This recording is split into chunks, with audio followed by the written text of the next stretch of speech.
마태복음 23장 29절부터 39절입니다.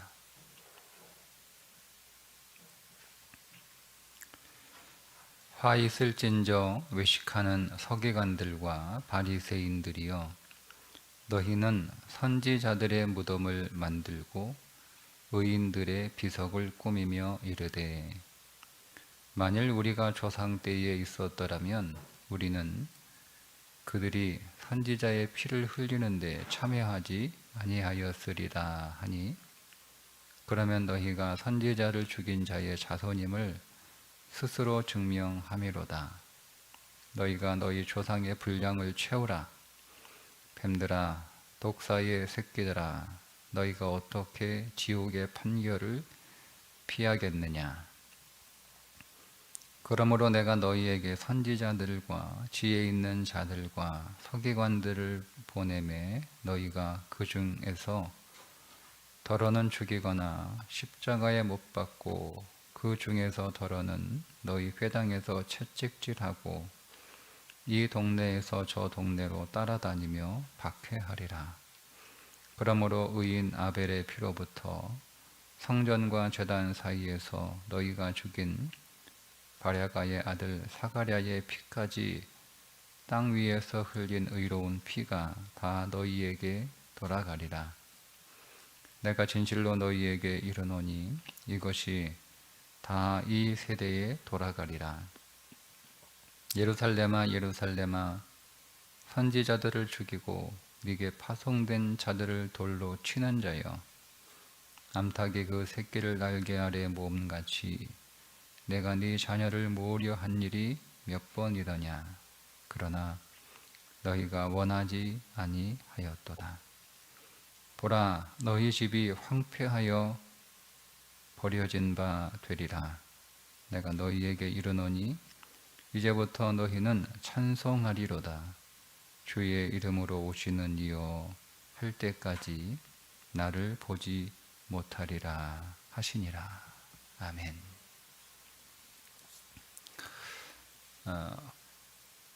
일곱 번의 화 있을진저, 외식하는 서기관과 바리새인들을 향하여 내려진 일곱 번의 화 가운데 마지막 일곱 번째 화입니다. 그들이 화를 당할 수밖에 없는 일곱 번째 이유는 자신들은 자기의 조상들과는 다르다는 거죠. 우리의 조상들은 어리석고 무지하고 패역한, 그리고 심령이 딱딱하게 굳은 사람들이라 하나님께서 보내신 선지자들을 박해하고 죽였지만 그것을 조상들이 잘못했다는 거예요.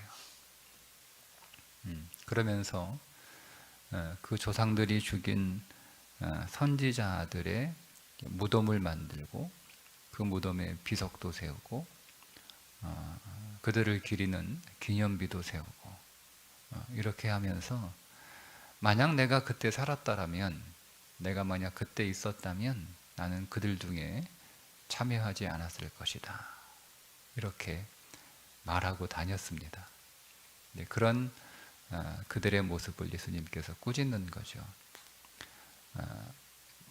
자기들은 자기의 조상들과 같은 실수를 하지 않을 것이다. 우리는 그들과 다르다. 이렇게 말하면서도 지금 이들은 누구를 지금 박해하고 있는 거죠? 예수님 박해하고 있잖아요. 첫 번째는 세례 요한을 죽였고, 두 번째는 예수님을 지금 박해하고 예수님을 죽이려고 모의하고 있는 중에 있고, 그리고 그 예수님을 결국 십자가에 못 박게 할 것이고, 그 예수의 제자들이 복음을 들고 예수님의 그 생명의 도를 전할 때 그들을 옥에 가두고 채찍질하고 십자가에 못 박고, 주님의 제자들이 다니는 곳곳마다 따라다니면서 복음을 전하지 못하도록 방해하고 핍박하는 일을 하게 될 거란 말이에요. 그러니까 말로는 나는 우리 조상들과 같지 않다라고 얘기하면서 사실은 그 조상들보다 더한 짓을 했고 하고 있고 할 거라는 거예요. 그래서 그들에게 화가 그들에게 예외일 수 없다. 화를 안 당할 수 없다. 이렇게 말씀을 하시는 겁니다. 여러분, 그러니까 우리도 누구를 비난하면서 나는 그런 사람들하고는 전혀 달라. 여러분, 이렇게 얼마든지 말할 수 있죠. 실제로 우리는 그런 일들을 우리 안에 많이 했고 많이 했습니다. 뭐 우리는 지난 날들 동안에 우리가 보기에 신앙생활 제대로 못하는 사람들, 뭐 저 같은 경우는 저 신학대학 다닐 때 한국교회 목회하는 목회자들 다 비난하고 욕하고 뭐 그런 일 많이 했거든요. 근데 해보니까 저도 똑같아요. 다를 게 없어요. 거기서 크게 벗어나지 않아요. 지금도 마찬가지고요. 그게 우리의 본성이라는 거예요.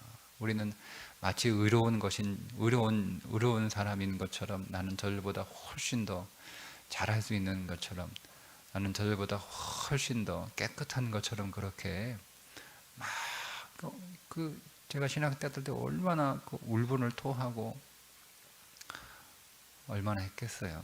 저만 그랬겠습니까? 그 시대 같이 공부했던, 지금도 신학대학 다니는 대부분의 신학생들은 뭐 어떤지 모르겠으나 뭐 저는 마찬가지라고 생각할 거예요. 다 한국교회 뭐 욕하고, 한국교회 목회자들 다 욕하고, 그렇게 탓하고 그렇게 할 거예요. 뭐 저도 그랬고 지금 또 그럴 것이고. 그런데 막상 현장에 와서 내가 선배들이 걸었던 그 목회 현장에 와 보니까 나도 별 수 없다, 나도 똑같다라는 것을 깨닫게 되죠. 그러니까 입에 다물어지는 거예요. 뭐 나도 별 수 없네. 나는 좀 다를 줄 알았고, 나는 다르게 할 수 있다고 생각했고, 나는 다르게 할 것이라고 그렇게 각오했으나, 그러나 내 현실은 그렇지 않다는 거죠. 그거를 깨달았어도 그걸 극복하기가 쉽지 않습니다. 매우 두렵고 어려운 일입니다. 왜 모르겠어요. 왜 모르겠어요. 그러나 그 현실을 마주해서 흐르는 강물을 거슬러 올라가는 것은 쉽지 않다는 겁니다. 그래서 절망하기도 하죠. 그러나 그 절망이라는 것 자체가 일종의 자기 위안이고, 그것도 역시 변명이고, 그것도 그냥 그 현실을 탓하는 거지. 그게 정말 정말 마음이 아플 만큼 우리가 처절하게 했다면 이렇게 하지는 않아요. 더 과감하게 강물을 거슬러 올라가겠죠. 그게 우리의 본성이라는 거예요. 본성이라는 거예요. 우리는 옆에서 구경할 때는 다 한마디 할 수 있어요. 옆에서 구경할 때는. 그러나 정작 내가 그 자리에 가게 되면 내가 했던 말대로 그렇게 살아가기가 쉽지 않습니다. 그런데 바리새인들은 그런 삶을 계속 일관되게 살고 있었다라고 하는 거죠. 왜냐하면 그 전에 계속 그것에 관하여 일단 뭐 세례 요한도 계속, 자 오늘 예수님께서 독사의 새끼들아, 독사의 새끼들아, 뭐 이렇게 얘기하면 욕이잖아요. 예수님도 욕했어요. 예수님만 이렇게 말씀하신 게 아니에요. 세례 요한이 먼저 얘기했어요. 세례 요한의 사역 초기, 그게 세례 요한의 사역, 예수님이 세례받기 전에, 예수님의 사역을 시작하기 전에 일단은 세례 요한이 그 시대에 이 바리새인과 서기관 같은 종교적 위선자들이 세례받으러 올 때 뭐라고 얘기하죠? 독사의 자식들아, 세례 요한이 얘기했단 말이에요. 이미 그 전부터 세례 요한이 그 광야에서 수없이 많이 경고한 거예요. 너희들은 독사의 새끼들이다. 너희들은 다 독사의 자식들이다. 누가 너희에게 떨어진 그 환난을 피하라고 했느냐? 그 환난 다 받아라. 이렇게 얘기했죠. 근데 그때 깨우쳤어야 되는데 못 깨달았고 화만 난 거예요. 아니 어떻게 우리한테 저렇게 심한 욕을 하나? 응? 누가 그런 소리 들으면 좋겠습니까? 근데 그 얘기를 지금 예수님이 사역 시작하시기 전에 세례 요한이 광야에서 했던 그 얘기를 지금 3년이 지나고 난 뒤에 똑같이 하시는 거예요, 예수님이. 세례 요한도 죽기 전에 그 얘기했죠. 예수님도 죽기 전에 그 얘기 하시는 거예요, 지금. 네, 이게 서기관과 바리새인들만 향해서 하는 얘기라고 들으시면 안 돼요. 나한테 하는 얘기예요. 예수님이 나한테 욕하는 거예요. 너 독사 새끼라고. 나는 서기관도 아니고 바리새인도 아니고. 야, 그때 이 종교적 위선자들 대단한 사람들이었구나. 얼마나 심각했으면 그 거룩하신 예수님이 욕을 하실 정도가 되었을까? 여러분 이렇게 생각하시면 여러분 큰일 납니다. 큰일 납니다. 이건 여러분한테 나한테 하는 욕이라고 들으셔야 됩니다. 나한테 주님이 그렇게 욕을 하고 계신 거예요. 그러니까 뭐라고 말씀하시죠? 너희가 어떻게 지옥의 판결을 피하겠느냐? 못 피하는 거예요. 피할 수 있는 방법이 없다는 거예요. 서기관과 바리새인들에게 7번의 화가 떨어졌습니다. 그들은 그 화를 피할 수 없습니다. 피할 수 없습니다. 그 화를 피할 수 있는 방법이 없다는 거예요. 고스란히 그 7번의 화, 7중의 화죠. 그러니까 여러분 단순히 횟수로 7번이 아니라 철저한 화를 당하는다. 철저한 죽음이에요. 피할 수 없는 죽음이에요. 방법이 없는 죽음이에요. 자, 이 말은 하나님께서 그들에게 화를 내리시기로 작정하셨고 하나님의 그 마음은 바뀌지 않는다는 뜻입니다. 하나님이 그 마음은 그 결정을 바꾸지 않으시기 때문에 피할 수 없는 거예요. 그 하나님의 마음의 결정이 7중의 화를 내릴 만큼 이제 하나님 안에 그 화를 내리겠다라고 하는 그 결정이 100%꽉 찼다는 뜻입니다. 그러니 누가 그 하나님의 화를 피하겠어요? 하나님의 화를 피할 수 있는 사람도 없고 길도 없어요. 기회도 없어요. 여러분 이게 7번의 화 있을진저를 우리가 읽으면서 우리 안에 새겨야 되는 말씀입니다. 그런데 여러분 이 말씀이 사실 놀라운 이유는 뭐냐면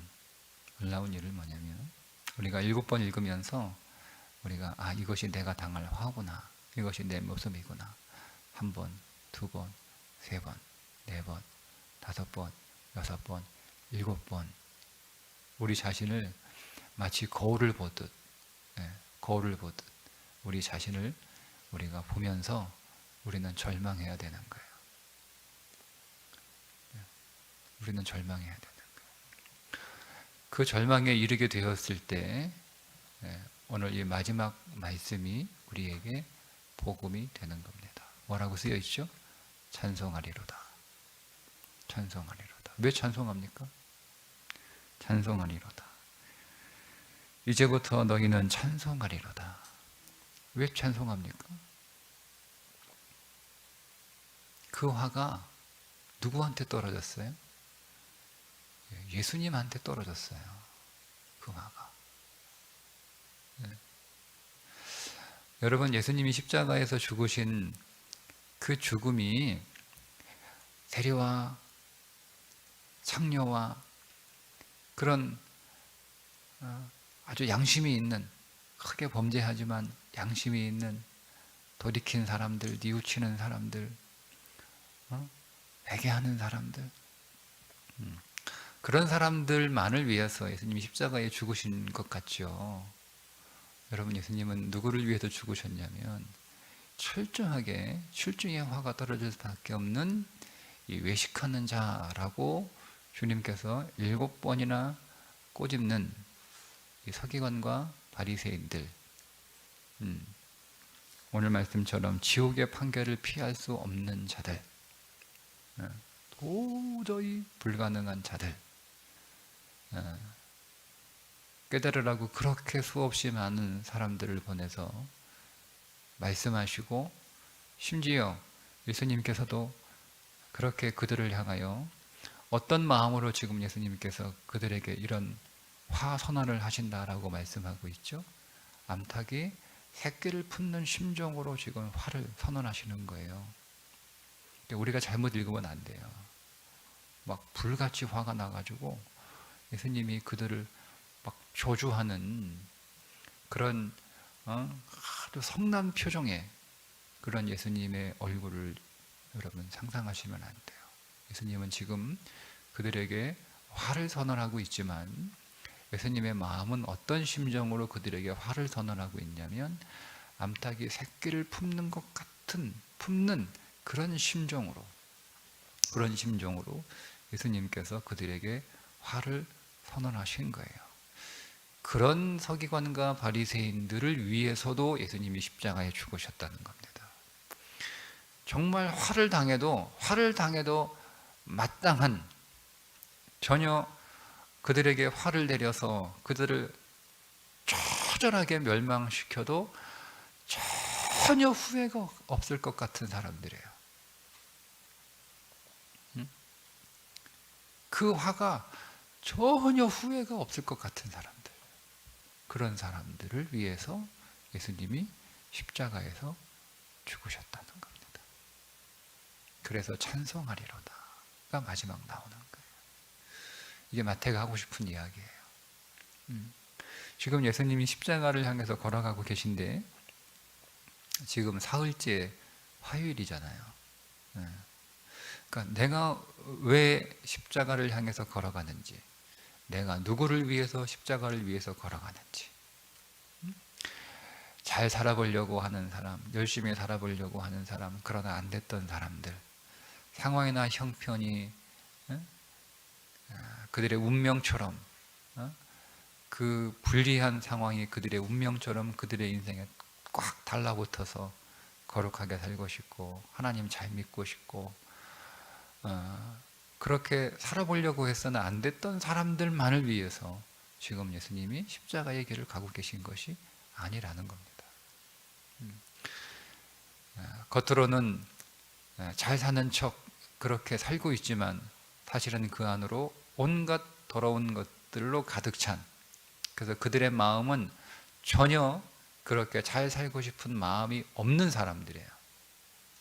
회개할 마음이 없는 사람들, 그들이 그것이 잘못됐다고 조금도 생각하지 않는 사람들, 그러니 고칠 마음이 하나도 없는 사람들, 오히려 그들을 향하여 잘못되었다라고 지적하고 돌이키라고 말하는 세례 요한을 죽인 사람들, 그 예수님을 죽이려고 모의하고 있는 사람들, 결국 그 예수님을 죽이고 맞는 사람들, 그 사람들을 살리기 위하여 예수님이 그 십자가의 길을 지금 가고 계시다라는 겁니다.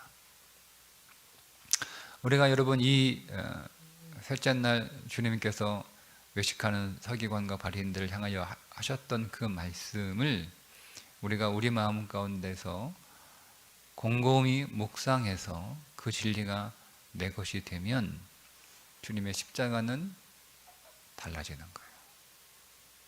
오늘 우리가 받은 사랑은 또 달라지는 거예요. 여러분, 우리가 주님의 십자가를 체험하고 그 십자가를 깨닫는 자리가 있습니다. 우리가 창녀의 자리에서 십자가를 경험할 수도 있어요. 우리가 세리의 자리에서 십자가를 경험할 수도 있어요. 우리가 제자들의 자리에서 십자가를 경험할 수도 있어요. 우리가 서기관과 바리새인의 자리에서 십자가를 경험할 수 있어요. 십자가가 다 달라요. 다 달라요. 다 달라요. 창녀의 자리에서 십자가를 경험하는 것, 그거는 뭐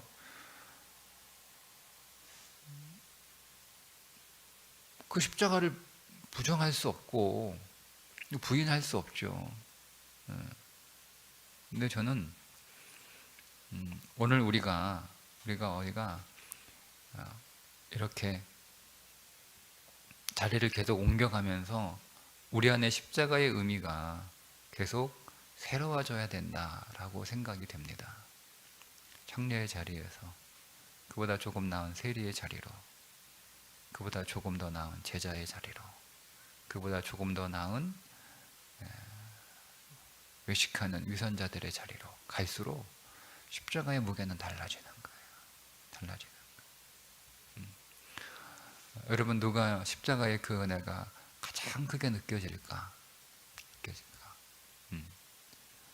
바리새인과 서기관, 외식하는 바리새인과 서기관, 칠중의 화가 선언된 바리새인과 서기관의 자리에 내가 섰을 때 그 바리새인과 서기관들이 바로 나 자신이었구나 라고 하는 것을 우리가 진실로 마음으로 깨닫게 됐고, 우리 안에서 바리새인과 서기관의 모습을 발견할 때, 그때 우리 안에서 내가 창녀라고 하는 것을 발견할 때 경험하는 십자가와 우리 안에서 내가 바리새인과 서기관 같은 이 외식하는 자들이었고 경건의 모양은 있으나 경건의 능력은 없는, 즉 경건의 모양은 있으나 경건의 생명은 없는 자라고 하는 것을 깨닫게 될 때 느끼는 십자가는 달라요. 뭐가 더 클 것 같습니까? 저는 내가 바리새인과 서기관이었구나라고 하는 사실을 깨닫는 그 자리에서 경험하는 십자가가 훨씬 더 무겁고 강력하고 더 생명이 내 안에 넘친다라고 생각이 됩니다. 왜냐하면 예수님께서 만나시는 단계가 그렇게 됐기 때문에 그래요. 세리와 창녀와 죄인들의 친구로, 그리고 제자들의 선생님으로, 그리고 서기관과 바리새인들의 공격하는, 그들 보기에 공격하는, 그들과 맞서는 분으로, 이렇게 그분의 사역이 계속 달라지잖아요. 성경을 잘 읽어보세요. 저기 죄인들을 만나세요. 힘없고 약하고 불리하고 죄 가운데 처할 수 없는 사람들, 그들을 찾아가줍니다. 그게 갈릴리잖아요. 예수님의 사역의 방향이 갈릴리예요. 제일 처음에. 거기서 제자들을 선택하여 제자들을 가르치시죠. 처음에는 문제 있는 사람들을 고치세요. 예수님의 사역이. 그리고 제자들을 가르치세요. 그 다음 사역이 서기관과 바리새인들을 공격하시는 거예요. 표현을 그렇게 하지만 다 치유하는 과정이에요. 병자, 가난하고 병든 자들을 치유하시고 그들의 문제를 해결하시고, 제자들을 깨우치시고, 치유하시고, 서기관과 바리새인들을 공격하시고 그들도 치유하시는 거예요. 이 모든 것이 다 십자가 안에 들어있는 거예요. 여러분, 그러니 예수님은 바리새인과 서기관들 때문에 죽으셔서 그들이 예수님을 죽였기 때문에 예수님은 그들을 위하여 죽으신 것이 아니라고 우리가 생각이 되지만, 사실은 예수님이 그들을 위하여 죽으신 거예요. 저는 이것이 어떤 의미에서 우리의 신앙의 성장 과정이라고도 봅니다. 우리는 제일 처음은 창녀와 세리로 예수님을 만납니다.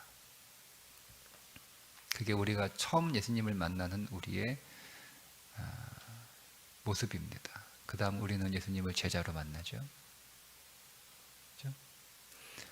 그 다음 우리는 예수님을 어떤 모습으로 만나요? 우리 예수님은 서기관과 바리새인들의 모습으로 예수님을 만납니다. 어떻습니까? 그렇지 않습니까? 네? 자, 그 다음을 넘어서야 되는 거예요. 우리가 거기서 예수님을 만나야 예수님을 더 생명으로 만날 수 있어요. 생명으로 만날 수 있어요. 네.